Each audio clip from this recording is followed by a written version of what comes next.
ডুবতে মন কালি বলে দিদি রত্নাকরের অবাধ জলে। রত্নাকর নয় শূন্য কখনো, দু চার ডুবে ধান না পেলে। তুমি দম সামর্থ্যে এক ডুবে যাও কুলকুণ্ডলিনীর কুলে। জ্ঞান সমুদ্রের মাঝেরে মন শান্তির মুক্তা ফলে। তুমি ভক্তি করে জুড়ায়ে পাবে শিবযুক্তি মতো চাইবে। কামাদি ছয় কুম্ভীর আছে আহার লোভে সদাই চলে। তুমি বিবেক হলদি গায়ে মেখে যাও ছোবে না তার গন্ধ পেলে। রতন মাণিক্য কত পড়ে আছে সেই জলে। রামপ্রসাদ বলে ঝম্প দিবে মিলিবে রতন ফলে ফলে। কথাটা হচ্ছে তুমি বিবেক হলদি গায়ে মেখে যাও ছোবে না তার গন্ধ পেলে। এই বিবেক বিচার আমাদের জীবনের সর্বত্র বড় কথা। ঠাকুর আবার বলছেন ডুব দিলে কুমির ধরতে পারে, কিন্তু হলুদ মাখলে কুমির ছোঁয় না। হৃদি রত্নাকরের অগাধ জলে কামাদি ছয়টি কুমির আছে। আমরা জানি কাম, ক্রোধ, লোভ, মোহ, মদ, মাৎসর্য, ষড়রিপু। আমাদের যে হৃদি রত্নাকর, এই হৃদয়ে যদি ঠিক ঠিক মতো কেউ ডুব দিতে পারে তাহলে এখানে অনেক রত্ন আছে। কিন্তু এই রত্ন তুলতে গেলে তো ডুব দিতে হবে, কিন্তু ডুব দিতে দেব যে তার হয় না। আমরা মনে করি ডুব দেব, কিন্তু পারে যে আমাদের কত কিছু আছে সেগুলিতে টান। ঠাকুর আরেক জায়গায় মজা করে বলছেন যে ও দেশে দেখেছি সেই দেয়ালের গায়ে বড় বড় গর্ত, সেই গর্তের মধ্যে থেকে নেউলগুলো এরকম বাইরে থাকে আর তার লেজগুলো বেরিয়ে থাকে। আর ছেলেরা করে কি লেজে সরু দড়ি দিয়ে ওই ইট পাটকে কিছু বেঁধে দেয়। ওই নেউল যেই ওই গর্ত দিয়ে লাফ দিতে চায় অমনি তার দড়িকে টান করে। আমরাও তেমন যখনই কোন ডুব দিতে যাই ভাবি না খুব ভালো করে আগে জব করব, হ্যাঁ মন দিয়ে জব করব, কিন্তু হঠাৎ হয়তো তখনই মনে পড়ে গেল ওকে তো একটা ফোন করার বাকি ছিল, ফোন করতে যেই ফোনটা করলাম, ফোনটা করতে গিয়ে দেখছি আবার কে একটা মেসেজ দিয়েছে হোয়াটসঅ্যাপে, সেটাও তখনই নজরে পড়ে গেল। আবার একটা দেখছি না একটা নোটিফিকেশন এসেছে, বসে আছি জবের আসলে, কিন্তু নোটিফিকেশন খুলতে খুলতে কখন যে 1.5-2 ঘন্টা পার হয়ে গেল ওই জবের আসনে বসে বসে জব শুরু আর হলো না। এই যে হুশ, কখন কোনটি করব আর কখন কোনটি করব না, এই হুশ যারা আছে, ঠাকুর বলছেন মানুষ মানে মান আর হুশ, তার নিজের মান থাকতে হবে। ইংরেজিতে যাকে বলছে ডিগনিটি। ডিগনিটি আমাদের সর্বদা বজায় রাখতে হবে যে আমি কে, এই একটা স্বাভাবিক ধারণা আমাদের সবাইকে থাকতে হবে। আমার যখন তখন যে কোনো চিন্তা করা মানায় না, আমার যখন তখন যে কোনো কাজ করা মানায় না, আমার যখন তখন যে কোনো যাবো একটা কিছু খেয়ে ফেললে হবে না। এই যে চিন্তা ভাবনা করে কিছু করা, এটাই হচ্ছে বিবেক বিচার। তাই বিবেক বিচারই জীবনের সবকিছু। স্বামীজি বলছেন ধর্ম হচ্ছে অনুভবে। ধর্ম ওই বিধিনিষেধ পালন, পূজা অর্চনা, জাপ যজ্ঞ, এটা ওটা সেটা, এগুলিতে ধর্ম নয়। তুমি কত বড় পুজো করলে, কত উৎসব করলে, কি করলে না করলে, এগুলি দরকার আছে। সব সমাজে যখন আছি আমরা সমাজবদ্ধ জীব, উৎসব অনুষ্ঠান পূজা অর্চনা এগুলি দরকার আছে, কিন্তু আসল হচ্ছে অনুভব। সেই সত্যকে আমরা কে কতটা অনুভব করেছি, যেটাকেই বলা হচ্ছে ভগবান লাভ বা ঈশ্বর লাভ। এই ঈশ্বর লাভের পথে আমরা কে কতটা এগিয়েছি, এই এগোতে গেলে ডুব দিতে হবে। কোথায় ডুব দিতে হবে? নিজের অন্তরে ডুব দিতে হবে। সেখানে অনেক মণিমাণিক্য আছে। তেমন ডুব দিতে গেলে অনেক মণিমাণিক্য যেমন আছে, তেমন আবার কুমিরও আছে।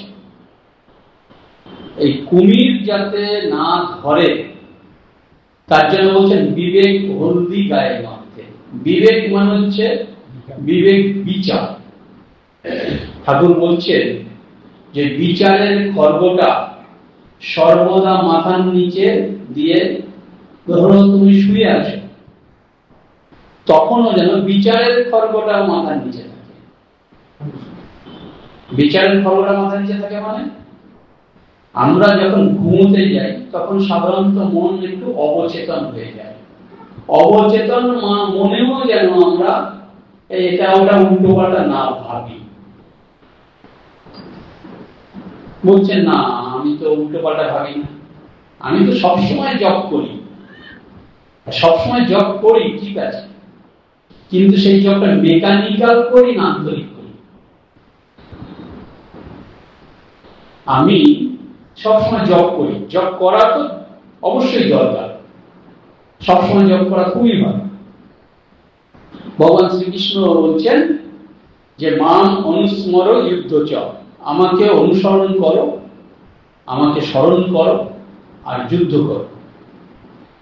যুদ্ধ করো মানে আমরা সংসারে যে যেখানে আছি, যার মধ্যে আছি, যে অবস্থায় আছি, সেই অবস্থায় যখন যেটা আমার কর্তব্য কর্ম, তখন সেটা ঠিক মতো করা, এটা যুদ্ধ করা। কর্তব্য কর্মে গাফিলতি দিয়ে, ফাঁকি দিয়ে কখনো কোনো কিছু হয় না। সংসারে আমার স্ত্রী, পুত্র ইত্যাদি ইত্যাদি যারা আমার উপর নির্ভর করে তারা আছে, তাদের শুধুমাত্র বলছেন আমি তো খাওয়া দাওয়ার ব্যবস্থা রেখেছি, শুধু খাওয়া দাওয়ার ব্যবস্থা না, তাদের সব রকম ভাবে আমাকে দেখাশোনা করতে হবে। তাদের শারীরিক ও মানসিক ক্ষুধা তোমাকে দূর করতে হবে।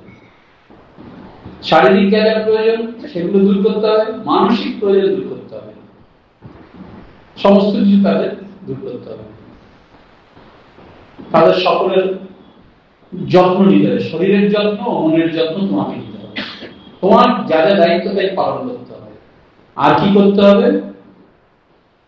আমি সংসারের সমস্ত কাজ ঠিক মতো করছি তো, আমার যার কাছে যেটা পরিচয়, সেই পরিচয়ে আমি তাদের প্রতি ঠিক মতো যত্নবান তো, এই যে মান।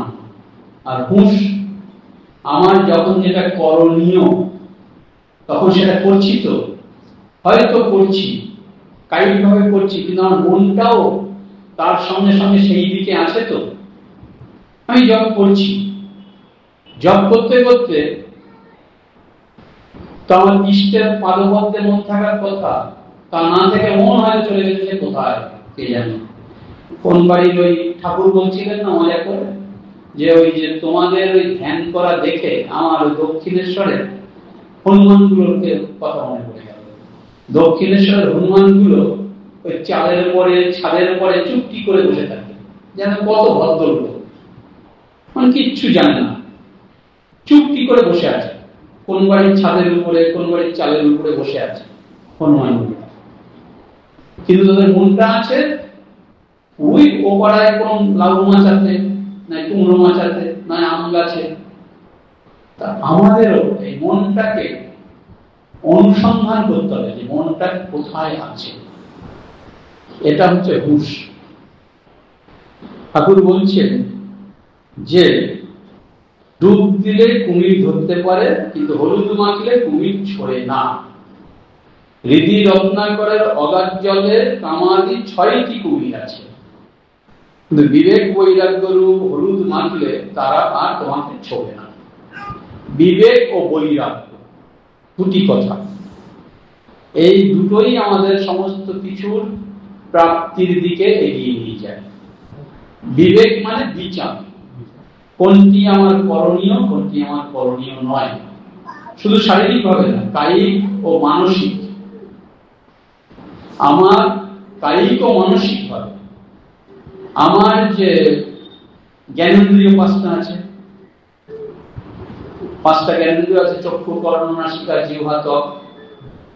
পাঁচটি কর্মেন্দ্রিয় আছে, হস্ত, পদ, উপস্থ ইত্যাদি। পাঁচটা যে কর্মেন্দ্রিয় আছে, মুখ, পায়ু, উপস্থ।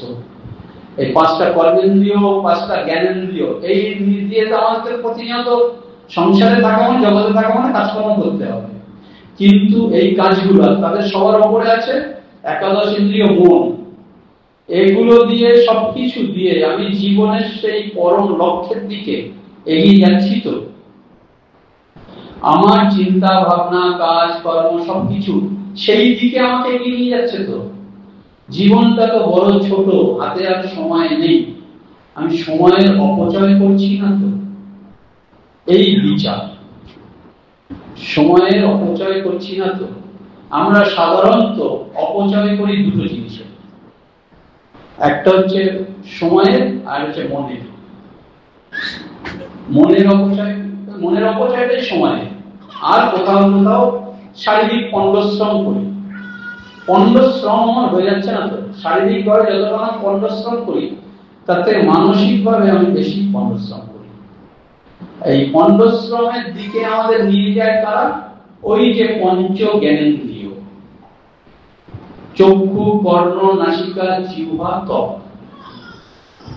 আমার একটা জিনিস দেখার ইচ্ছা ছিল না,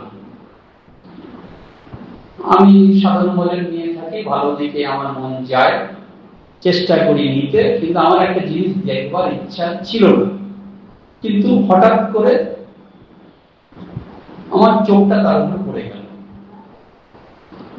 এবার একবার দেখে ফেললাম, চোখ পড়ে গেছে, কিছু করার নেই। দ্বিতীয়বার ওদিকে আর না তাকানো, এইটাই হচ্ছে বিবেক বিচার। তেমন সবকিছুতেই, চক্ষু দিয়ে যেমন হলো, কর্ণ দিয়েও তেমন। একটা চটুল গান, ওটা শুনলে আমার মনে হয় যেন মন বিক্ষিপ্ত হয়। আমার যাত্রা হচ্ছে ভগবানের দিকে, ওই গান শুনলে আমার ভগবানের দিকে যাওয়া হচ্ছে না। আমি ঠিক করেছি শুনবো না, কিন্তু আবারও সেটা শুনলাম। এই যে দ্বিতীয়বার শোনা, দ্বিতীয়বার কোনো কিছু করা।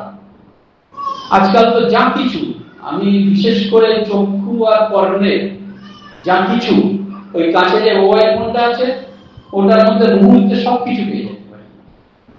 আমি যদি মনে করি একেবারে নরকে নামবো, নরকও আমাকে দেখে দিতে পারে। আবার যদি মনে করি না আমি স্বর্গীয় দৃশ্য দেখবো, আমি মনে মনে এখন দক্ষিণেশ্বরে চলে যাবো, বেলুড় মঠে চলে যাবো। মোবাইল ফোনের জায়গা মধ্যে টিপলেই দক্ষিণেশ্বর, বেলুড় মঠ পাওয়া যাবে। কিন্তু কথা হচ্ছে, মোবাইল ফোনটা আমাদের এত চঞ্চল করে, আমি হয়তো ভাবছি যে অমুক মহারাজের একটা বক্তৃতা শুনবো, শুনেছি ইউটিউবে আছে, ইউটিউব খুঁজলাম। খুঁজতে গিয়ে প্রথমেই অমুক মহারাজের বক্তৃতা শোনার আগে এমন কিছু কিছু উল্টো পাল্টা কিছু চলে আসলো, যেটা আমি শুনতে চাইছিলাম না, কিন্তু আমার মনের মধ্যে তো সবকিছু আছে। ও একটুখানি একবার দেখে, একবার টিপে দেখতো, মন বলবে ওই একবার দেখে কিছু হয় না। ওই একবার দেখতে গিয়ে ওইটা যেই আমি ওই নোটিফিকেশনে যে টিপলাম, অমনি আরো 5টা ওই ওপরে চলে আসলো। আর ওতেই ডুবে গেলাম, অমুক মহারাজের লেকচার আর শোনা হলো না, বেলুড় মঠ যাওয়া হলো না। মোবাইল ফোন হচ্ছে এই জিনিস। কিন্তু এইভাবে বহির দিকে আমার যত মন বেশি যাবে, যত আমি এই বাইরের বস্তুটা মনে হচ্ছে যেন আমাকে ভালোর দিকে নিয়ে যাবে, বাইরের বস্তুর উপরে যত বেশি নির্ভর করব, তত বেশি আমি ছড়িয়ে পড়ব। এর হচ্ছে বাইরের বস্তুর উপর নির্ভর। আসলে আমাদের যাত্রা হচ্ছে ব্যক্ত থেকে অব্যক্তের দিকে। সেই অব্যক্ত পরম ব্রহ্ম, সেখানে আমাদের যেতে হবে। তা আমরা যেতে পারি না, তাই একটা বাইরের সাহায্য চাই। সেই সাহায্য নিতে আমাদের মূর্তি পূজা। মূর্তি পূজা করে আমরা তার সাহায্য নিই। এই মূর্তি পূজা করে মন কিছুটা মানে একবারে তো সেই পরব্রহ্মে যার কোনো রূপ নাই, গন্ধ নাই, কিছুই নাই, যার যিনি নিরাকার অব্যক্ত, তার দিকে তো মন আমি কেমন করে দেব? দুর্বল মন দিতে পারি না। তখনই আমি সাকারের দিকে মন দিই। সাকারের দিকে মনের থেকেও আরো বেশি সাকার যার জীবন্ত মূর্তি আছে, আমি মনে করি ওই যে এর মধ্যে তো আরো ভালো ভালো জিনিস আছে, তাতে মন আরো বেশি, মন কিন্তু আরো বেশি বিক্ষিপ্ত হয়ে যায়। তাই যে যত কম অবলম্বন নিয়ে তার দিকে মন দিতে পারবে, তার তত মন কনসেন্ট্রেশন বেশি হবে। এটা হচ্ছে নিয়ম। সেই জন্য যোগীরা যারা ধ্যান করে একটা বিন্দুতে ধ্যান করে, প্রথমে একটা বিন্দুতে ধ্যান করে। একটা বিন্দুতেই যদি কারো মন ঠিক হয়ে গেল, তোর উপর আর কিছু নেই। কিন্তু হয় না, আমরা সাধারণত তাই করি কি, প্রথমে আমাদের ওই দ্বিবাহু কোন রূপও আসে না। প্রথমে আমাদের যখন ধ্যান করতে বসি হয়তো দুর্গা মূর্তি আসে, দশা আছে মনে করতে সুবিধা। হ্যাঁ, আমরা একটু বেশি ঐশ্বর্য চাই। দুর্গা মূর্তির ঐশ্বর্য বেশি আছে, দুর্গা মূর্তি আসলো। তারপরে মন আরো কনসেন্ট্রেট করাতে হবে, চতুর্মূর্তি আসলো, চার হাত আসলো, চতুর্বাহী যা এরকম আসলো। এইভাবে আস্তে আস্তে এই কমাতে হয়, ঐশ্বর্য কমাতে হয়। কিন্তু উল্টো আমরা যদি মোবাইল ফোন ঘাটা এইগুলো বেশি করি, মন তো আরো বেশি বিক্ষিপ্ত হবে। তা বলছেন যে এই যে ছটা রিপু, এই ছটা রিপু আমাদের প্রতিনিয়ত বিক্ষিপ্ত করছে মনকে। বলছেন শব্দাদিবি পঞ্চবীরেব পঞ্চ পঞ্চতমাহু সমনেন বদ্ধা কুরঙ্গ মাতঙ্গ পতঙ্গ বীণ ভিঙ্গা নর পঞ্চবীরঞ্জিত কি। এই যে সব রূপ রস গন্ধ শব্দ স্পর্শ, পাঁচটা তন্মাত্রা আছে, রূপ রস গন্ধ শব্দ স্পর্শ। এই পাঁচটা মানে বহিরের বিষয় আছে। এই বিষয় আমাদের যে প্রকৃতিতে যে বিভিন্ন প্রাণীরা আছেন না, কুরঙ্গ মাতঙ্গ পতঙ্গ মিন ভিঙ্গা। কুরঙ্গ মানে হচ্ছে হরিণ, মাতঙ্গ মানে হাতি, কুরঙ্গ মাতঙ্গ, পতঙ্গ মিন মাছ, আর ভিঙ্গা মৌমাছি।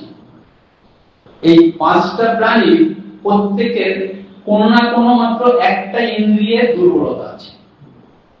সেই একটা ইন্দ্রিয়ের মাত্র দুর্বলতা থাকার জন্য তারা বদ্ধ হয়, বিপদে পড়ে।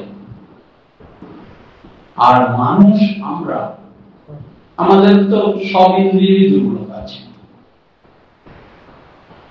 একদম চক্ষু কর্ণ নাসিকা জিহ্বা ত্বক, এই সব ইন্দ্রিয়গুলোই আমাদের সর্বদা বহির্মুখী করে রেখেছে। মানে মহামায়া আমাদেরকে যখন সৃষ্টি করেছে তখনই সব বাইরের দিকে সব ইন্দ্রিয়গুলো দিয়ে রেখেছে। আমরা সবসময় রূপ রস গন্ধ শব্দ স্পর্শ এই দিকে ছুটছি। এদের এক একজনের এক এক ইন্দ্রিয় দুর্বলতার জন্য এরা আবদ্ধ হচ্ছে। আর আমাদের তার কি অবস্থা? কুরঙ্গ কিভাবে আবদ্ধ হচ্ছে? কুরঙ্গে হচ্ছে শব্দ ইন্দ্রিয়, শব্দগ্রাহী যে ইন্দ্রিয়, তার দুর্বলতা আছে। কুরঙ্গ হরিণ, হরিণ হচ্ছে বাঁশির আওয়াজ খুব পছন্দ করে। শিকারী তাই জানে যে ওই হরিণ বাঁশির শব্দে খুব আকৃষ্ট হয়। তাই হরিণকে আকৃষ্ট করার জন্য বনের মধ্যে ঝোপঝাড় যেখানে আছে সেরকম জায়গায় ওই বাঁশি বাজাতে থাকে। কুরঙ্গকে আকর্ষণ করার জন্য শিকারী বাঁশি বাজাতে থাকে। এই বাঁশির শব্দ শুনে হরিণ সেদিকে ছুটে যায়। যাওয়ার পথে যে লতা পাতা ইত্যাদি আছে, যেখানে সেই গাছ ডালপালা লতা পাতা গাছে, সেখানে ওর শিং জড়িয়ে যায়। যার যেটা অহংকারের বস্তু, তারই সেটা কিন্তু আবদ্ধ হওয়ার বস্তু। ওর হচ্ছে রূপ সুন্দর হচ্ছে ওই শিঙের জন্য, শিঙের জন্য হরিণকে সুন্দর দেখায়, ওই শিংটা আর হচ্ছে বাসির শব্দ শ্রবণীদের দুর্বলতার জন্য আবদ্ধ হতে গেল, ও ওইখানে শিং জড়িয়ে পড়লো, আটকে পড়লো, শিকারী ধরে নিল। এইভাবে হরিণ শিকার কুরঙ্গ হলো একটা ইন্দ্রিয়ের দুর্বলতার জন্য, হচ্ছে শব্দ গ্রাহীর জন্য। মাতঙ্গ হাতি, হাতির দুর্বলতা কি? হাতি হচ্ছে স্পর্শ ইন্দ্রিয়ের দুর্বলতা। হাতি ওই হস্তিনীর সাথে স্পর্শেন্দ্রিয়ের দুর্বলতা দিয়ে, মানে সুরে সুরে স্পর্শ সুখ অনুভব করে, সুরে সুরে স্পর্শ সুখ অনুভব করে হস্তিনীর সাথে। শিকারীরা এটা জানেন। শিকারীরা করে কি, বনের মধ্যে একটা জায়গায় একটা খাঁদা তৈরি করে, একটা বড় গর্ত তৈরি করে, আর গর্তের উপরে এই ঝোপঝাড় ডালপালা দিয়ে হালকা করে ঢেকে রাখে, আর ওর পাশে একটা মর্দিনী হাতিকে, মানে হস্তিনীকে বেঁধে রেখে দেয়। এইবার হাতি এসে করে কি, হাতি এসে ওই হস্তিনীর সাথে স্পর্শ সুখ অনুভব করে, করতে করতে তার কোনো আর ঠিক থাকে না, সে তখন ওই গর্তের মধ্যে পড়ে যায়। পড়ে গেলে শিকারীরা তাকে ধরে নেয়। এই হচ্ছে কুরঙ্গ মাতঙ্গ। পতঙ্গ, পতঙ্গ কি করে রে, এই মেয়ে ঘুমাচ্ছে, এদিকে মন্দির, তাহলে ঘুম আসবে না। হ্যাঁ, পতঙ্গ কি করে? পতঙ্গের কোনটা দুর্বলতা? পতঙ্গের হচ্ছে দর্শন ইন্দ্রিয়। ওই যে আমরা জানি পিপীলিকার পাকা হয় মরিবার তলে, মানে ওই যে পিঁপড়ে, উই পিঁপড়ে যে তার ডানা হচ্ছে, সে ডানা হলে কি হচ্ছে, সেই আগুনের যে রূপ দেখে উড়ে যায়, ঝাঁকে ঝাঁকে উড়ে যায়। সে জানে যে আমার আগে যারা ঝাঁকে ঝাঁকে উড়ে গেছে, সে ওই আগুনের পড়ে মরেছে, ওই রূপ দেখে বাবা কি রূপ রে বাবা, কিন্তু তবুও না, না যে পারে না, পুড়ে মরছে। মানুষ আমরাও তাই, কিন্তু ওই রূপ দেখে আমরা আকৃষ্ট হয়ে মরি। জানে যে অমুকের চরিত্র ভালো না, বা অমুকের সঙ্গে গেলে ঠিক হবে না, বা আমাদের বংশের একটা আলাদা মর্যাদা আছে, আমার বাবা মা গরিব হতে পারে কিন্তু সৎ চরিত্রবান, আমাকে নিয়ে আমার বাবা মা স্বপ্ন দেখে, আর আমাদের কাস্ট আর ওদের কাস্ট এক না, ইত্যাদি ইত্যাদি। ওদের সঙ্গে গেলে আমরা সমাজে একঘরে হয়ে যাব, বাবা মা সম্পর্ক রাখবে না, এগুলি সে কিন্তু জানে। তবুও মেয়েটি ওই যে কার রূপ দেখে মজেছে, সে ছেলেটির চরিত্র ভালো না, মাতা দুশ্চরিত্র ইত্যাদি, ফ্যামিলি ব্যাকগ্রাউন্ডও ভালো না, কিন্তু রূপ আছে, পয়সাও নেই, কি খাওয়াবে তারও ঠিক নেই, কিন্তু একমাত্র রূপ দেখে মেয়েটি তার সঙ্গে গিয়ে ঝুলে পড়লো। কোনো কিছু সে ভাবলো না যে আমি যে বাবা মায়ের একমাত্র মেয়ে, বাবা মা আমাকে নিয়ে অনেক স্বপ্ন দেখে, আমি যদি ছেড়ে বেরিয়ে চলে আসি তাহলে বাবার কি হবে, মায়ের কি হবে, কিচ্ছু সে ভাবছে না। এই হচ্ছে পতঙ্গরা যেমন ভাবলো না কিছু, আগুনে ঝাঁপিয়ে পড়লো, এও সেই রূপের আগুনে ঝাঁপিয়ে পড়লো। কুরঙ্গ মাতঙ্গ পতঙ্গ মীন আর ভিঙ্গা। মীন মাছ, মৎস্য শিকার কিভাবে করে, শিকারী মৎস্য শিকার কিভাবে করে, সেই বড়শিতে টোপ লাগায়, ওই অন্য কোনো মাছ দিয়ে বা কোনো প্রাণী দিয়ে বা ওই কিছু একটা দিয়ে, মাংসের টুকরো দিয়ে টোপ লাগায় না, তারপরে ওই যে মৌয়া ফল না কি সব দিয়ে জলের মধ্যে ছড়িয়ে দেয় চারিদিকে, গন্ধ যাতে হয়, এইসব করে সেই জায়গাতে আকৃষ্ট করে মাছকে। আর এসে যখন ওই যে সেই ছিপের মধ্যে রয়েছে, কাঁটার মধ্যে, কাঁটাটা রয়েছে যে টোপের মধ্যে, এইবার ওইটা মাছ কিন্তু জানে, ধরে বাবারে ওখানে গেলে এর আগের আমার বড় মাছটা ওই রকম একটা খেয়ে চলে গেছে, আমি যাবো না খেতে। আবার ওটা ছিল ছিল, এটাই নাই, যাই খাই।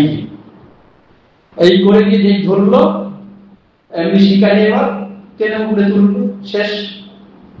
তাহলে তার পরিধীয় দুর্বলতা রস, রসের নিয়ে।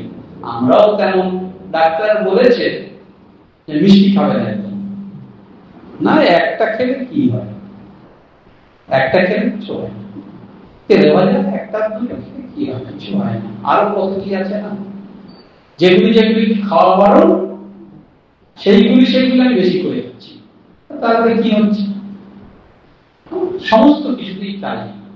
আসলে আমাদের জীবনটা হচ্ছে এই সংযম, সংযমই হচ্ছে আসলে সব। তাহলে ভিঙ্গা ভ্রমণ, ভ্রমণ কিভাবে আকৃষ্ট হচ্ছে, ফুলে ফুলে মধু খায় ভ্রমণ। আমরাও যেখানে যেখানে ভালো ভালো জিনিসের স্বাদ পাই, খবর পাই, যাই ছুটে যাই। ভ্রমণ সেই সকাল থেকে পদ্মবনে মধু সংগ্রহ করছে, করতে করতে প্রচুর মধু সংগ্রহ করেছে, কতটুকু আসে নিজে খেতে পারে সেটা কি আবার জমিয়ে রাখে।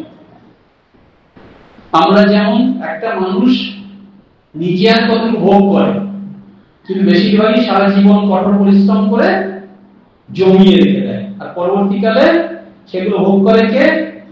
সাধারণত যেসব পিতারা কষ্ট করে জমায়, তার ছেলেরা একটু অন্যরকম হয়, তারা বাবার ওই কষ্ট বোঝে না, নষ্ট করে দেয়। যাই হোক, এখানে ভ্রমর সারাদিন ফুলের মধু সংগ্রহ করছে, করতে করতে সন্ধ্যা হয়ে গেছে।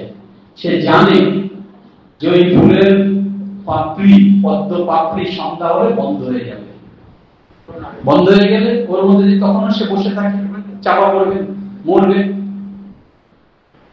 সে একবার বলছে উঠে যায়, আর না না, আবার না, আর একটা ফুলের খাই, আর একটা ফুলের, এটা খেলো ওটা খেলো, আবার আর একটা ফুলে যাচ্ছে। এই করতে করতে কখন সে ফুলের পাপড়ির মধ্যে চাপা পড়ে মরে যাচ্ছে। আমাদেরও ভোগ করো, কিন্তু ত্যাগ কর, ঠিক কোন সময় ত্যাগ করবো, মানে মনটাকে তুলে ফেলতে ওখান থেকে, এই সংযম জানতে হবে। আমি পয়সায় করবো, কিন্তু কতটুকু করবো, কোন সময়তে বলবো না আর আমার পয়সায় করার দরকার নেই, বিষয়ের পিছনে অনেক ছুটেছি, আর ছুটবো না।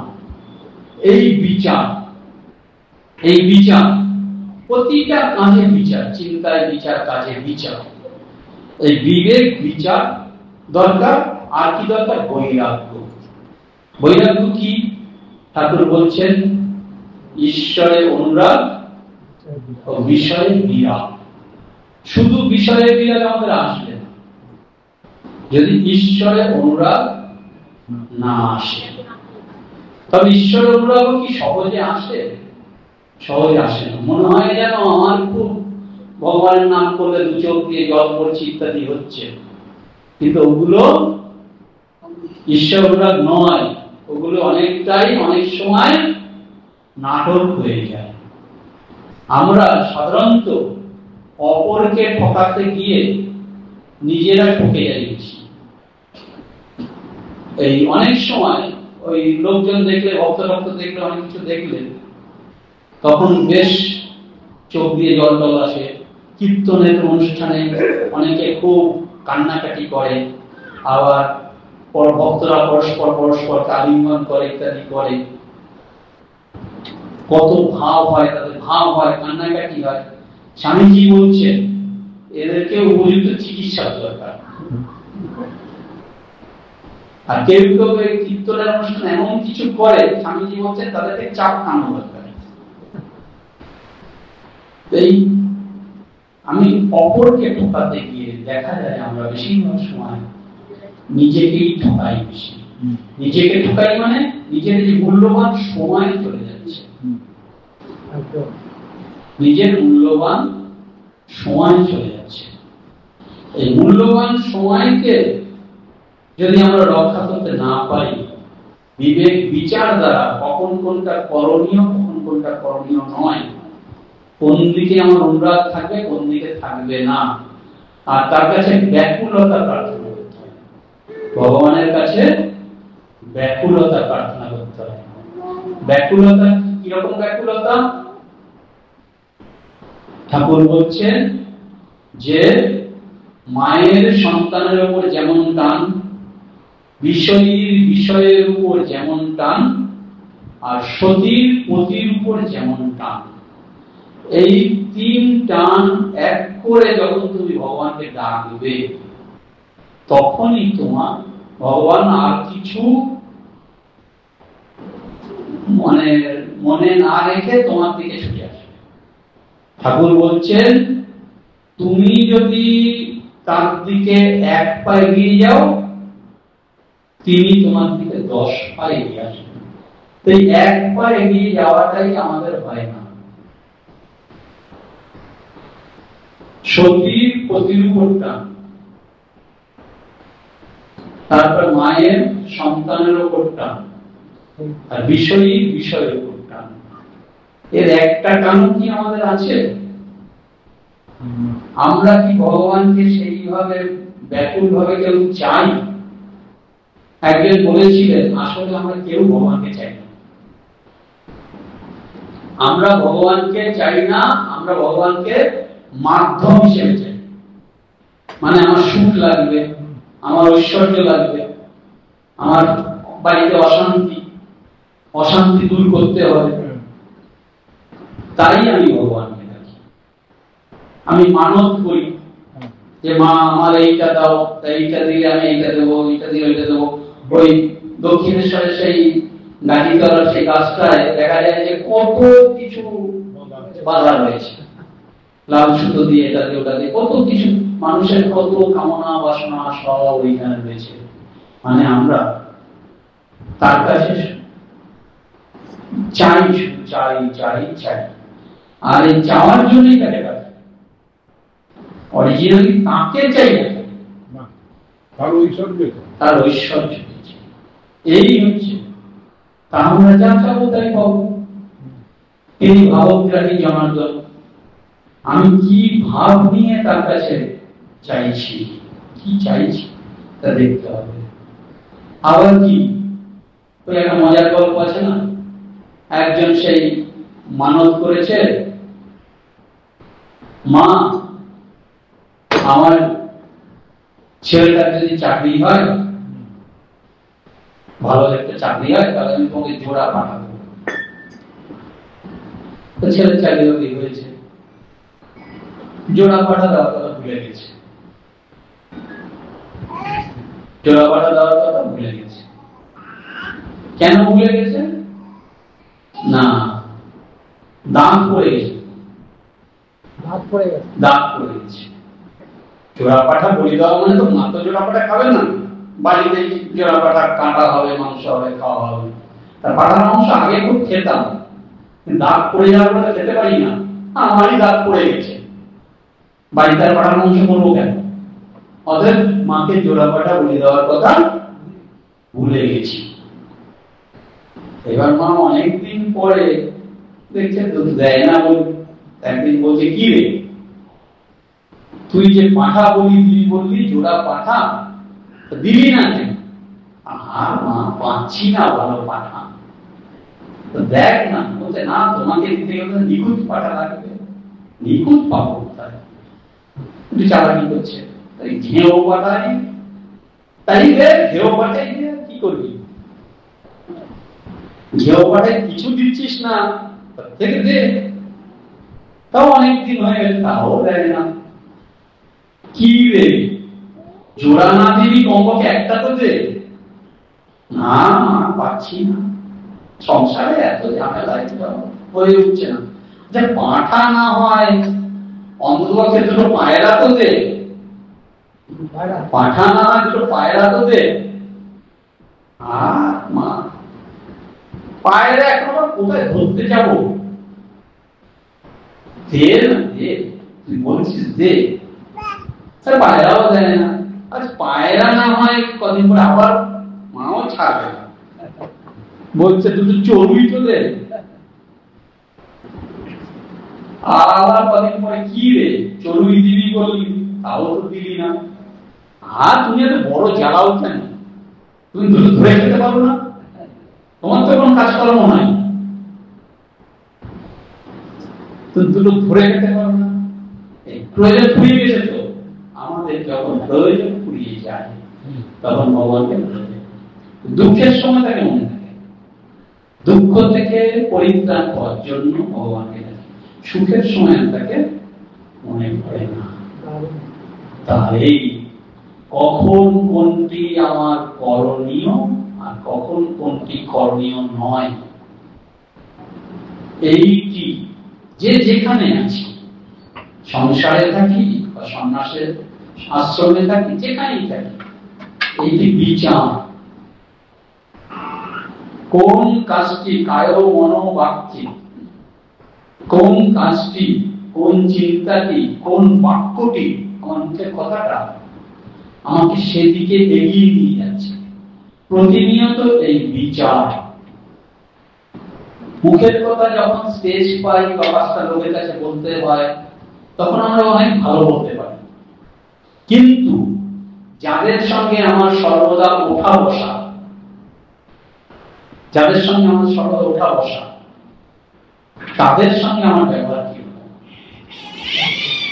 এটা যে মানুষের নির্ভর করে কে ভদ্রলোক কে ছোট লোক। আবার যার সঙ্গে আমার মানে আমার বস আছে, যার কাছে আমার ভয় আছে, যে যার সঙ্গে একটু ভালো ভালো মাখো মাখো কথা না বললে, বিনয় নিয়ে না থাকলে বিপদ আছে, চাকরিটা চলে যেতে পারে, শাস্তি হতে পারে, তার সঙ্গে ভালো কথা বলা খুব সোজা, তার সঙ্গে খুব এরকম করে কথা বলা, বাবু ইত্যাদি বলে বলা, খুব সকাল সন্ধ্যা প্রণাম করা ইত্যাদি, এগুলো খুব সোজা। কিন্তু আমার যারা সাবঅর্ডিনেট, আমার আন্ডারে যারা কাজ করে, তাদের সঙ্গে সততা বজায় রেখে মিষ্টি ব্যবহার করা, আবার তাদেরকে দিয়ে কাজ করিয়ে নেওয়া, তাদের সঙ্গে আবার বেশি সততা করলে, বেশি ভালো ব্যবহার করলে তারা আবার কাজকর্ম করবে না। বাড়িতে তুমি ধরো ওই রং করার জন্য লোক লাগিয়েছ, তাদের সঙ্গে খুব ভালো ভালো কথা বলো, ভালো কিছু করো, ইত্যাদি করো, কারণ তোমার বিশ্বাস কি না সে ফাঁকি দেবে না। আসলে তুমি যদি ভালো কথা বলবে সব করে তার মনটাকে যদি কেড়ে নিতে পারো, সে তোমার ফাঁকি দেবে না, সে তোমার জন্য প্রাণ দিয়ে দেবে, প্রাণও দিবে, ফাঁকি কি দেবে, প্রাণও দিয়ে দেবে।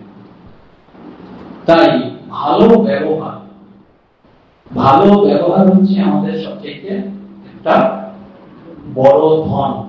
শ্রীমা সারদা দেবী বলতেন, ওই রাধুদিকে বলছেন, রাধে দুটো মিষ্টি কথা বল, দুটো মধুর কথা বল। মিষ্টি কথা বলতে তখন পয়সা খরচা হয় না, মানুষের সঙ্গে একটু বাবা বাছা বলে কথা বলতে, যারা ছোট আর কি তাদের সঙ্গে, হ্যাঁ না, বড়কে আমরা অনেক সময় শাস্তি পাওয়ার ভয়ে বড়র সঙ্গে ভালো ব্যবহার করি।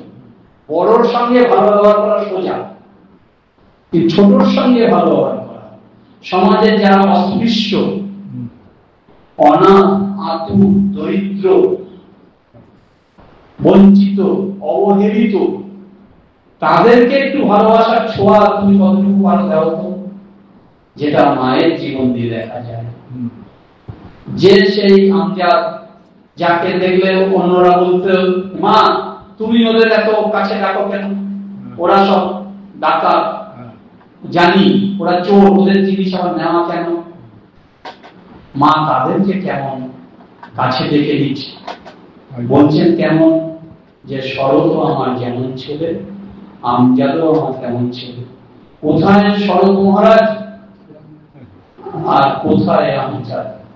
শরৎ মহারাজ মানে যে ঠাকুরের ডাইরেক্ট ডিসাইপল, যিনি রামকৃষ্ণ মঠ মিশনের জেনারেল সেক্রেটারি, প্রথম সম্পাদক, স্বামীজি যাকে ওই পদে বসিয়ে গেলেন, ঠাকুর যাকে নির্বাচন করে দিয়েছিলেন। ওই যে বললেন না যে দেখলাম তুই কতটা ভাগ নিতে পারিস, সইতে বলে তো শরৎ মহারাজের কোলে বসে পড়লেন ঠাকুর একদিন। স্বামীজি ওই কি মনে রাখলেন যে শরতের হচ্ছে বেলে মাছের রক্ত, কিছুতেই তাতে না, ওকে দিয়ে সংঘের কাজ চলবে। 27 বছরের উপর ধরে তিনি সংঘের সাধারণ সম্পাদকের পদ গ্রহণ করলেন। এমনকি পরে ওই রাজা মহারাজের শরীর যাওয়ার পরে উনি প্রেসিডেন্ট করার জন্য সবাই মিলে চেয়েছিলেন, উনি বললেন না, স্বামীজি আমাকে সাধারণ সম্পাদকের পদে বসিয়ে গেছেন, আমি ওই পদ ছাড়বো না, আমি প্রেসিডেন্ট হবো না। এত বড় ত্যাগ যা, মায়ের ভার তিনি বইতে পারেন। মা বলতেন না যে আমার ভার কি সবাই বইতে পারে, এক পার তো যোগেন আর পারে শরৎ। সেই শরৎ মহারাজের সঙ্গে তুলনা করছেন কাকে? কোথায় সেই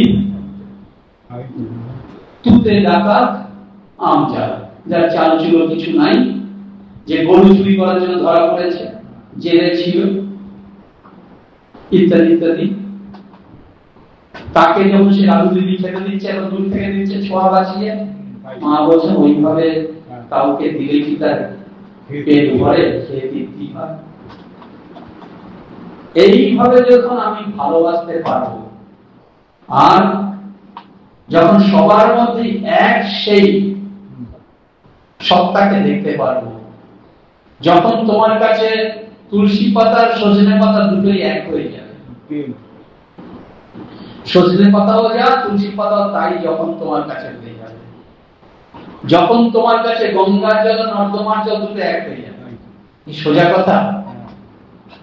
এইভাবে যখন আমি সকলকে ভালোবাসতে পারবো, সবারে বাসলে ভালো, নইলে মনের কালো বুঝবে না রে, আছে তোর যাহা ভালো, ফুলের মতো দে সবারে, করে তুই আপন আপন, হারাদিটা ছিল আপন, এবার তোর ভরায় আপন, বিলিয়ে দে তুই যায়। যখন আমরা সবাইকে ভালোবাসতে পারবো, আমার কাছের জনকে ভালোবাসতে তো সোজা, যার সঙ্গে আমার স্বার্থের সম্পর্ক আছে তাকে ভালোবাসতে সোজা, কিন্তু সবাইকে ভালোবাসা আর বিনিময়ে তার কাছ থেকে কিছু না চাওয়া, এটা বড় কঠিন। এই ভালোবাসা, মা বলছেন যে সংসারে থাকো, যার প্রতি যা কর্তব্য কর্ম সব ঠিক ঠিক মতো করো, সবাইকে ভালোবাসো, কিন্তু বিনিময়ে কারো কাছে কিছু আশা করো না। এই আশা, এই প্রত্যাশাই যত কিছু আমাদের দেখার কারণ হয়। যার কাছে যত আমরা প্রত্যাশা করি, তার কাছ থেকে তত বিনিময়ে ব্যথা পাই।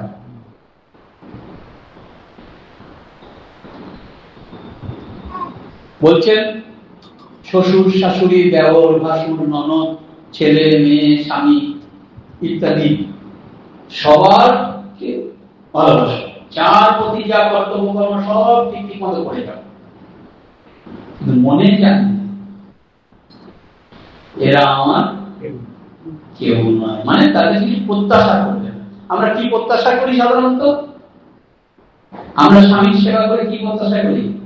যে স্বামী ওই দুটো দিয়ে দেবে, ওই 500 টাকা নোট দেবে, তার জন্য তো ওই আছে কি কি ঘর যেন, লক্ষ্মীর ঘর নাকি আছে, লক্ষ্মী ভান্ডার আছে। স্বামীর কাছে কি প্রত্যাশা করি, না ছেলের কাছে এই প্রত্যাশা করি? কি প্রত্যাশা করি সাধারণত? ননদের সেবা করে, নন্দাইয়ের সেবা করে, শ্বশুর শাশুড়ির সেবা করে কি প্রত্যাশা করি? শ্বশুর আমাকে একটা ওই কি বেনারসি কাপড়ের শাড়ি দেবে বা কিছু দেবে না, আমরা একটু প্রত্যাশা করি ভালো ব্যবহার। আমরা আসলে সবাইকে ভালোবাসার কারণ, সবাই আসলে ভালোবাসার কারণ, যে ওর জন্য এত করলাম, আর আজ আমি অসুস্থ হয়ে পড়ে আছি আমার কেউ খোঁজ নেয় না, সবাই আমার একটু খোঁজ নিচ্ছে, আসতে না পারে একটু আজকালকার দিনে ফোনটাও করতে পারে, এইটুকু প্রত্যাশা করা যাবে না। মা বলছেন কারোর কাছে কিছু আশা করো না, প্রত্যাশা করো না, তাহলেই তুমি তোমার লক্ষ্যের পথে এগোতে পারবে। কিন্তু কথা হচ্ছে এগুলো বলা তো খুব সোজা, করা এটাই হচ্ছে সাধারণ জীবন, এটাই হচ্ছে অভ্যাস। এই ছোট ছোট যা কিছুতে এই গুঁতো খেয়ে খেয়ে খেয়ে খেয়ে, আজ থেকে বহু বছর আগে একজন মহারাজকে জিজ্ঞাসা করেছিলাম, মহারাজ কামিনী কাঞ্চন ত্যাগ করা, সাধু যখন হয়েছি, সাধু হতে যখন এসেছি, সাধু হয়েছি, কামিনী কাঞ্চন ত্যাগ করা তাও তো আমার মনে হয় সোজা। কারণ হচ্ছে আমি সাধু যখন হয়েছি, কামিনী কাঞ্চন তো আমাকে ত্যাগ করতেই হবে, আর লোকে কি বলবে, লোকে কি বলবে এইভাবে তো। কিন্তু মান যশ কিভাবে ত্যাগ করা যায়? যখনই তোমার নাম হয়ে যাবে, যে ভালো লেকচার দেয়, ভালো আর্টিকেল লেখে, ইত্যাদি ইত্যাদি, বা ভালো গান করে, তখন তো খুব মান যশের আমরা পছন্দ, সবাই ছুটি, সবাই আমার একটু নাম করুক, এটা তো আমরা সবাই চাই। এটা কেমন করে ত্যাগ করা যাবে? এটা ত্যাগ না করে তো ভগবানের পথে এগোনো যাবে না। উনি উত্তর দিলেন, যখন গুঁতো খাবে তখন। তা ভগবানের পথে আমরা না গিয়ে যখন এরকম মান যশ ইত্যাদি ইত্যাদি পেছনে ছুটে বেড়াই, তখন তিনি কখনো কখনো আমাকে অন্য কারো না কারো মাধ্যমে গুঁতো দেন। কেন গুঁতো দেন? আমি যাতে ঠিক পথে ফিরে আসি। আঘাত যে তার দয়ার দান, তিনি যে আমাকে আঘাত করছেন, কারো না কারো মাধ্যমে আমার জীবনে আঘাত আসবে, তখনই আমার ঘুরে দাঁড়াতে হবে, নিজেকে শুধরাতে হবে। এগুলি হচ্ছে জীবনের সিগন্যাল। কেউ কারো জীবন যদি একদম সুন্দর পথে গড়িয়ে গড়িয়ে যায়, যে আমি খুব আনন্দে আছি, ভালো আছি, মা আছেন আর আমি আছি, ভাবনা কি আছে আমার, কিন্তু বলা সোজা, তুমি ঠিক পথে যাচ্ছ কি যাচ্ছ না। তুমি এখন বেশ ভালোই আছো, কিন্তু ঠিক পথে যাচ্ছ কি যাচ্ছ না, এইটা হচ্ছে ব্যাপার। ঠাকুর বলছেন ওই যে গড়ের মাঠের রাস্তায়, ওই যেমন চারতলার সমান নিচে কখন নেমে গেলাম সুরঙ্গের পথে, টেরই পেলাম না। আমাদের যেমন পতনের রাস্তায় যাই, তখন বেশ ভালোই যাই, বুঝতে পারছি না যে আমরা পতনের দিকে যাচ্ছি, তখনও বেশ গতি থাকে। শঙ্করাচার্য বলছেন, লক্ষ্য চিতন চেতি চিত্তম ঈষৎ বহির্মুখম সন্নিপতের ততস্তত ইয়াত প্রমাদ পচ্যুত কেলি কন্দুক সোপান পন্তু পতিত যথা তথা। আমরা যদি আমাদের জীবনের লক্ষ্য থেকে চ্যুত হয়ে যাই, জীবনের লক্ষ্য যদি আমাদের ঠিক না থাকে, তুমি সাধু হতে এসেছো বাবু, কিন্তু সাধু যদি তুমি একবার অসাধু হও, তুমি যদি অসাধু হও, লক্ষ্য চ্যুতম চেতি চিত্তম ঈষৎ বহির্মুখম, সামান্যটুকু মন যদি তোমার অসৎ পথে যায়, সন্নিপতের ততস্তত, সেই রকম তুমি পড়তে থাকবে, ওই গড়ের কেল্লার রাস্তার মতো নিচে নামতে থাকবে। কেমন? এখানে নামবে কেমন? উনি বলছেন, সন্নিপতের ততস্তত ইয়াদ প্রমাদ পচ্যুত কেলি কন্দুক সোপান পন্তু পতিত যথা তথা। রিয়া কন্দুক মানে কি? ঠিক বলেছে, বল, বল, গোলাকার বল। এই ওপরের সিঁড়ির ওপরের ধাপে, সিঁড়ির ওপরের ধাপে কোন বাচ্চা হয়তো একটা বল হাতে নিয়ে খেলছে, হঠাৎ তার হাত থেকে বলটা পড়ে গেল, বলটা এসে দাঁড়াবে কোথায়? একেবারে নিচের ধারে। তেমন আমাদের জীবনেও আমরা যদি আদর্শচ্যুত হই তাহলে একেবারে সর্বনাশের শেষ সীমায় এসে আমাদের দাঁড় করা। এই জন্যই প্রতিনিয়ত বিচার, নিজেকে নিজে বারবার প্রশ্ন, আত্মসমীক্ষা, আত্মবীক্ষণ, এটাই হচ্ছে ধর্মজীবন, এটাই হচ্ছে সর্বদা জাগ্রত থাকা। আমরা যারা মনে করি আমি তো সবসময় জপ করছি, না, মনটা কোথায় আছে?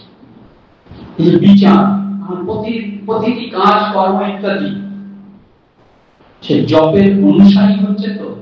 আর জপের নিয়ম হচ্ছে জপের অর্থ মনে মনে চিন্তন করে জপ করা। আমি যেটা জপ করছি ওর একটি বীজ মন্ত্র আছে, মূল মন্ত্র আছে। বীজ মন্ত্রের যে উচ্চারণ করছি তা দিয়ে কাকে স্মরণ করছি, হ্যাঁ, আর মূল মন্ত্র কাকে স্মরণ করছি, আর সেই তার অর্থ কি? তার একটা অর্থ আছে, সামান্য অর্থ একটা আছে, আর একটা তার অন্তর্নিহিত অর্থ আছে। সামান্য অর্থের থেকে অন্তর্নিহিত অর্থটার ব্যাপ্তি বেশি। আর হচ্ছে কি, যে ইষ্ট দেবতাকে স্মরণ করছি, জপের মাধ্যমে তাকে স্মরণ করছি তো, স্মরণ করছি, মনন করছি, নিধিধ্যাসন করছি। এই স্মরণ যে করছি, কি স্মরণ করছি? তার নাম রূপ, তার নাম স্মরণ করছি, তার রূপ স্মরণ করছি। রূপ আবার কিরকম রূপ স্মরণ করছি? তার স্বরূপে স্মরণ করছি না অরূপে স্মরণ করছি? তাকে সাকার মূর্তিতে স্মরণ করছি না নিরাকার মূর্তিতে স্মরণ করছি?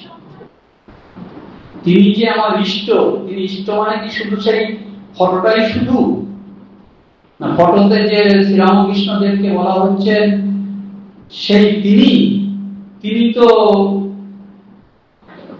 অনেকদিন আগে লীলা সম্বোধন করেছেন, তাহলে এখন তিনি কোথায়? তার স্বরূপ লক্ষণ কি?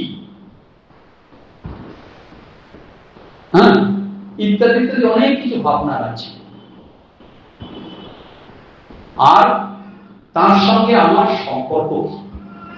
ঠাকুর বলতেন যে তোদের দুটো জিনিস জানতে হবে, এক তোরাকে আর এটিকে, মানে ঠাকুরের শরীরটা যে দেখাচ্ছে এদিকে, আর এই দুইয়ের মধ্যে সম্পর্ক কি, এটা আমাদের জানতে হবে। তোরাকে আর এটিকে, এর দুইয়ের মধ্যে সম্পর্ক কি। আর জানতে হবে যে আমি সদা সর্বদা যা কিছুর মধ্যে আছি, এই সংসার তারই একটি রূপ। তিনি স্থূল রূপে এই সংসারের মধ্যে আছেন, তিনি আমার মঙ্গলের জন্য এই সংসারে আমায় এই ভূমিকায় নিয়ে এসেছেন আর এই কর্মকার্যগুলো দিয়েছেন।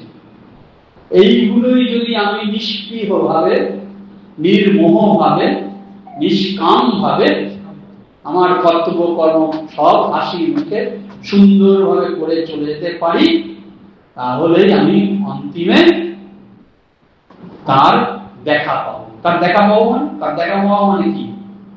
দেখা পাওয়া মানে কোথায় যাবো? রামকৃষ্ণ লোকে যাবো। রামকৃষ্ণ লোকটা কি আলাদা অন্য কোথাও কিছু আছে? তাহলে মুক্ত হওয়া মানে কি? মা বলছেন নির্বাসনা লাভ হলে সব। নির্বাসনা মানে আমি স্যাটিসফাইড, এই জীবনে আমার কিছু চাওয়া পাওয়া নেই, আমি খুশি। মা আমাকে এখানে নিয়ে এসেছিলেন, আমাকে যা যা দিয়েছেন আমি সব ঠিক মতো করেছি, আমি খুশি।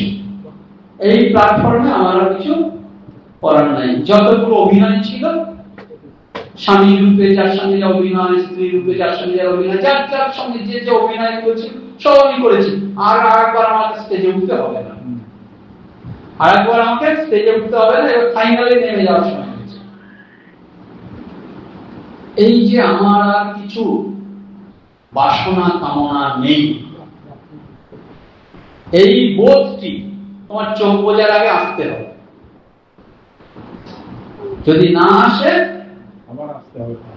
তা প্রথমত হচ্ছে শরীর তো অত তাড়াতাড়ি ত্যাগ হবে না, শরীর অত তাড়াতাড়ি ত্যাগ হবে না। আর দ্বিতীয়ত হচ্ছে শরীরের নিয়মে শরীর যদি ত্যাগও হয়, হিন্দু ধর্মশাস্ত্র মধ্যে বলা হচ্ছে তোমাকে পুনরপি জননম পুনরপি জননী জঠরের শরণম। আসো আবার আমরা রঙ্গল খাও, হ্যাঁ, ওই আটিয়ার চামড়া তার নাম আমরা খেলে হয় অম্লসুর, দেখো কি করবে। মা বলছেন সামান্যটুকু একটু সন্দেশ খাবার বাসনা যদি থাকে ওইটুকুর জন্য আবার আসতে হবে।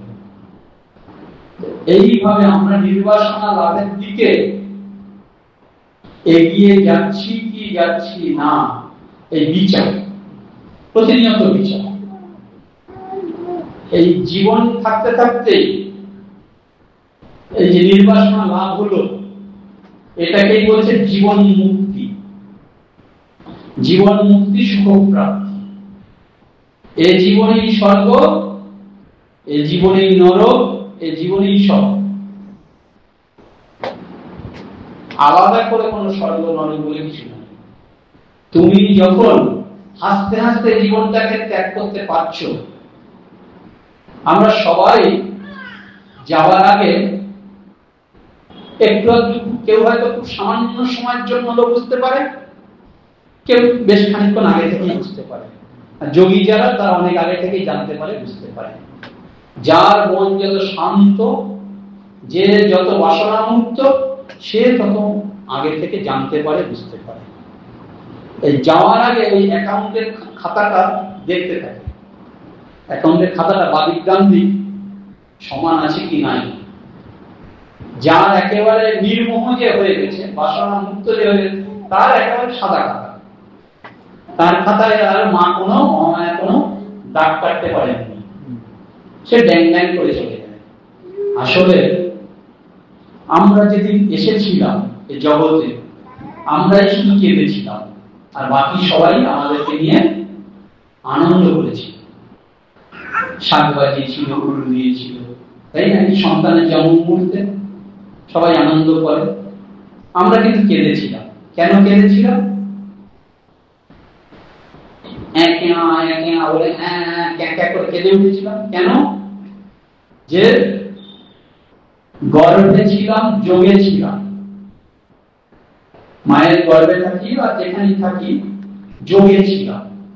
এখানে যে এলাম, একটা কোথায় যেন এলাম, সম্পূর্ণ ভিন্ন পরিবেশ, বদ্ধ হলাম। এরপরে যত সে বড় হতে থাকে, আস্তে আস্তে তাকে সংসারের মলিনতা, মালিন্য ইত্যাদি দ্বারা সে বদ্ধ হয়। আস্তে আস্তে আস্তে আস্তে যত তার বয়স হয় তত তার মূল্য কমে যায়। একটু করে যত তার বয়স হয় তার মূল্য কমে যায়, সংসার তাকে আর চায় না। তারপরে যখন সে কোন কাজে লাগছে না, তখন এতদিন যে ছাদের সঙ্গে, যে ছাদের তলায় একসঙ্গে ছিল, সে সহধর্মিনীও মনে করে যে বুড়োটা বড় জ্বালাচ্ছে, কেন প্রয়োজনে অপ্রয়োজনে এত বড় বড় করে, আর এত কথার কি দরকার। আর যাই হোক, ছেলেটারও বয়স হয়েছে, বিয়ে দিতে পারছি না, বাড়িতে ঘর নাই, তাই এখন মূল্যে পাচ্ছি, ঘরটা ফাঁকা হবে, ছেলেকে বিয়ে দেব। মানে আমাদের প্রয়োজন কমে যায়। আর যেদিন আমরা যাই সেদিন আমাদের তখন যেতে ইচ্ছা করে না, মনে হয় যেন আর অনেক কাজ বাকি, ছেলেটা বিয়ে দিতে পারলাম না, বাড়িটা রং করতে পারিনি, ইত্যাদি ইত্যাদি অনেক বাসনা থাকে।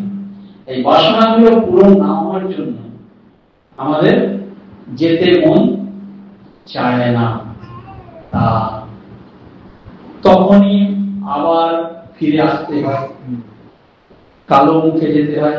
আর যদি আমার সব বাসনা চলে যায়, আমি যদি ভাবি যে না, জীবনে আমার আর কিছু চাওয়া পাওয়া নেই, আমি খুশি, সেদিন জম যদি আসেও ওই রামপ্রসাদের মতো বলতে পারবো, তিলেক দ্বারা ওরে সমন, বদন ভরে মাকে ডাকি, আমার বিপদ কালে ব্রহ্ম হই, আসে কি না আসে দেখি, নিয়ে যাবি সঙ্গে করে, তাই আবার ভাবনা কি। জমের দূত আসলেও আমরা তাকে বলি তিলেক দ্বারা ওরে সমন, বদন ভরে মাকে ডাকি। মায়ের সাথে আমার কথা হয়ে আছে, মায়ের সঙ্গে কথা হয়েছে, তুই আসবি কেন, মা নিজে আসবে।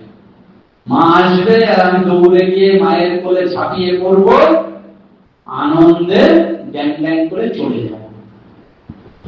আমি বুঝেছি তোদের এই জগৎ সংসারে কোনো কিছুই, ওই ঠাকুর বলছিলেন না এখানে চচ্চড়িটা আর একটা কি বললেন, ওইটা ছাড়া আর কোনো কিছু ভালো দেখলাম না জগতে। এইরকম ওই যেদিন যাওয়ার সময় হবে, সেদিন যেন আমরা আনন্দে গ্যাং গ্যাং করে চলে যেতে পারি। বলছেন যে সাধন ভজন জপ ধ্যান যাই বলো, মরতে জানলে হবে। যে ভালো মরতে জানে সেই তো এগিয়ে। মরণই হচ্ছে আমাদের সবচেয়ে বড় বন্ধু। সে মরণকে যে ডাকতে পারবে, সেই বেশ আনন্দে শেষের দিনগুলিও কাটাতে পারবে। স্বামীজি বলছিলেন না যে যে ওই মাকে ডাকে, বলতে পারে যে আয় মা, তোকে জড়িয়ে ধরব, সাহসে যে দুঃখ দৈন্য চায়, মৃত্যুরে যে বাঁধে বাহু পাশে, কাল মৃত্যু পরে উপভোগ, মাতৃরূপা তারই কাছে আছে। স্বামীজি বলছেন মৃত্যুরূপা মাতা সেই কবিতায়, সাহসে যে দুঃখ দৈন্য চায়। আমরা সবাই কিন্তু ওই ধর্মকর্ম যা কিছু করি দুঃখ থেকে পালানোর জন্য, কিন্তু দুঃখ কে চাইছিলেন? কুন্তী মা চেয়েছিলেন মহাভারতে। বলছিলেন মধুসূদন, তুমি আমাকে আরো বেশি বেশি করে দুঃখ দাও, আর এরপরে এমন জন্ম আমাকে দিও যাতে সারা জীবন আমি দুঃখ থাকতে পারি। যত দুঃখ থাকবো তত বেশি তোমাকে রাখবো।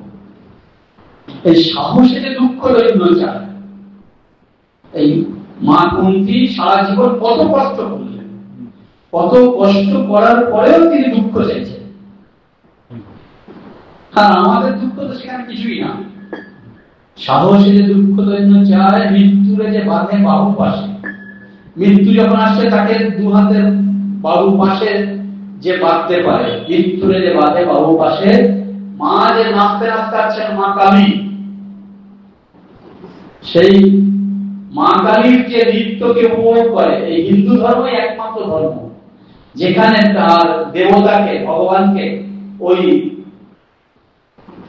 ওই রূপে, এই বিভৎস রূপ মা কালীর রূপ, যে এক হাতে তার সন্তানের মাথা কাটছে, সেই রূপকে ভোজন করে। আমরা শুধু ওই মানে গোপালের লাড্ডুটাই চাই না, আমরা মায়ের ওই রূপেরও ভোজন করতে পারি। এইরকম সাহস যে দুঃখ দৈন্য চায়, মৃত্যুরে যে বাঁধে বাহু পাশে, কাল মৃত্যু পরে উপভোগ, মাতৃরূপা তারই কাছে আসে। এইরকম যখন আমরা মন তৈরি করতে পারবো, তখনই আমরা বুঝবো যে আমাদের সাধন পথ ঠিক ঠিক দিকে এগোচ্ছে। সবাই ভালো থাকুন, আনন্দে থাকুন, মাকে স্মরণ মনন করুন। মা আমাদের সকলকে ভালো রাখুক, আনন্দে রাখুক, এই প্রার্থনা। ওম শান্তি শান্তি শান্তি। ওম তৎসৎ। শ্রীরামকৃষ্ণার্পণমস্তু।